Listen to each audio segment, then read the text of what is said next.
ಇನ್ನು ಡಿಕೆ ಶಿವಕುಮಾರ್ ಹಾಗೆ ಕುಮಾರಸ್ವಾಮಿ ಅವರ ನಡುವೆ ತೀವ್ರ ವಾಕ್ಯುದ್ಧವೇ ನಡೀತಾ ಇದೆ.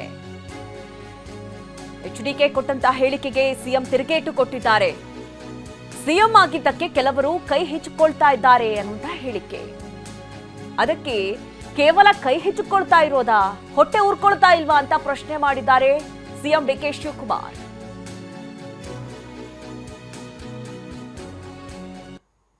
ಬೇರೆ ಟೌನ್ಶಿಪ್ಗಳೇನಿದೆ, ಅವತ್ತು ಯಲಹಂಕ ಟೌನ್ಶಿಪ್ ಆಯಿತು, ಕೆಂಗೇರಿ ಟೌನ್ಶಿಪ್ ಆಯಿತು, ಬೇರೆ ಬೇರೆ ಟೌನ್ಶಿಪ್ ಎಲ್ಲ ಅವರೇ ರೂಪಿಸಿದಂಥ ಯೋಜನೆ. ಈಗ ಅವರೇ ರೂಪ ಮಾಡಿದಂಥ ಯೋಜನೆಗಳು, ಅಯ್ಯೋ ಇದು ಡಿ ಕೆ ಶಿವಕುಮಾರ್ ಮಾಡ್ತವನಲ್ಲ, ಡಿ ಕೆ ಶಿವಕುಮಾರ್ ಮಾಡ್ತವನಲ್ಲ ಅಂತ. ನಾನು ಹಿಂದೆ ಯಾವುದೋ ಒಂದು ಸಂದರ್ಭದಲ್ಲಿ ಒಂದು ಸಣ್ಣ ಸಂಭಾಷಣೆ ಇದೆ.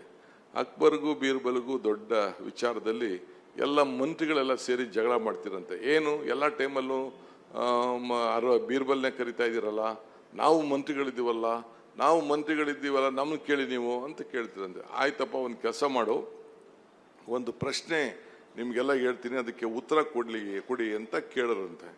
ಅದಕ್ಕೆ ಅವ್ರು ಹೇಳಿದಂತೆ, ಏನು ಸ್ವಾಮಿ ಹೇಳಿ ಅಂತ ಎಲ್ಲ ಕ್ಯಾಬಿನೆಟ್ ಮಿನಿಸ್ಟರ್ಸ್ ಎಲ್ಲ ಕೂತಿದ್ರಂತೆ.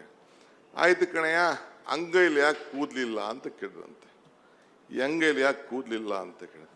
ಅದಕ್ಕೆಲ್ಲರೂ ಕೇಳಿದಂತೆ ಯಾರು ಅದಕ್ಕೆ ಉತ್ತರ ಕೊಡೋಕ್ಕಾಗಲಿಲ್ಲ. ಮಿನಿಸ್ಟ್ರುಗಳೆಲ್ಲ ಕೂತಿದ್ರಂತೆ. ಅವರು ನನಗೆ ಗೊತ್ತಾಯಿಲ್ಲ ಸ್ವಾಮಿ ಇಲ್ಲ ಅಂತ ಹೇಳದಂತೆ. ಅದಕ್ಕೆ ಬೀರ್ಬಲ್ ಕೇಳೋದು ಹೆಂಗಂತೆ, ಸ್ವಾಮಿ ನೀವು ಮಹಾದಾನಿಗಳು, ನೀವು ದಾನ ಕೊಟ್ಟು ಕೊಟ್ಟದಕ್ಕೆ ನಿಮ್ಮ ಕೈಯಲ್ಲೆಲ್ಲ ಕೂದಲೆಲ್ಲ ಬಿದೋಗ್ಬಿಟ್ಟಿದೆ ಅಂತ.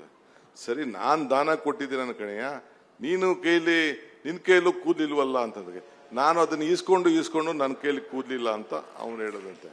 ಅದಾದ್ಮೇಲೆ ಸರಿ, ನಾನೇನೋ ದಾನ ಕೊಟ್ಟೆ, ನನ್ನ ಕೈಯಲ್ಲಿ ಕೂದಲೆಲ್ಲ ಉದುರೋಯ್ತು, ನಿನ್ನ ಕೈಯಲ್ಲಿ ಈಸ್ಕೊಂಡೆ, ನಿನ್ನ ಕೈಯಲ್ಲಿ ಕೂದಲು ಸಭಿಕರದೇನಂತ, ಆ ಸಭಿಕರು ನನಗೆ ಸಿಕ್ಲಿಲ್ಲ ಅಂತ ಒಸ್ಕೊಂಡು ಹೊಟ್ಟೆ ಇಸ್ಕೊಳ್ಳೋದು ಅಲ್ವಾ, ಬರೀ ಕೈ ಇಸ್ಕೊತಾವ್ರ. ಇವ್ರಿಗೇನು ಶಾಶ್ವತವಾ? ಇವೆಲ್ಲ ನೋಡ್ಬಿಟ್ಟಾಗಿದೆ. ಇವನ್ನೆಲ್ಲ ನೋಡಿ ಅನುಭವಿಸಿ ಆ ಚೇರ್ನಲ್ಲಿ ಕೂತ್ ಕೆಲಸ ಮಾಡಿ ಏನೋ ದೇವ್ರು ಕೊಟ್ಟಂತ ಅನುಗ್ರಹದಲ್ಲಿ ಮಾಡಿದ್ದೀವಿ ಹಿಂದೆನೂ. ಆದರೆ ಈ ಥರ ನಿಮ್ಮ ಉದ್ದಟತನದ ರೀತಿ ನಾವೇನು ಮಾಡಿಲ್ಲ. ನನಗೆ ಅಕ್ಬರು ಬೀರ್ಬಲ್ದು ಕತೆ ಬೇಕಿಲ್ಲ.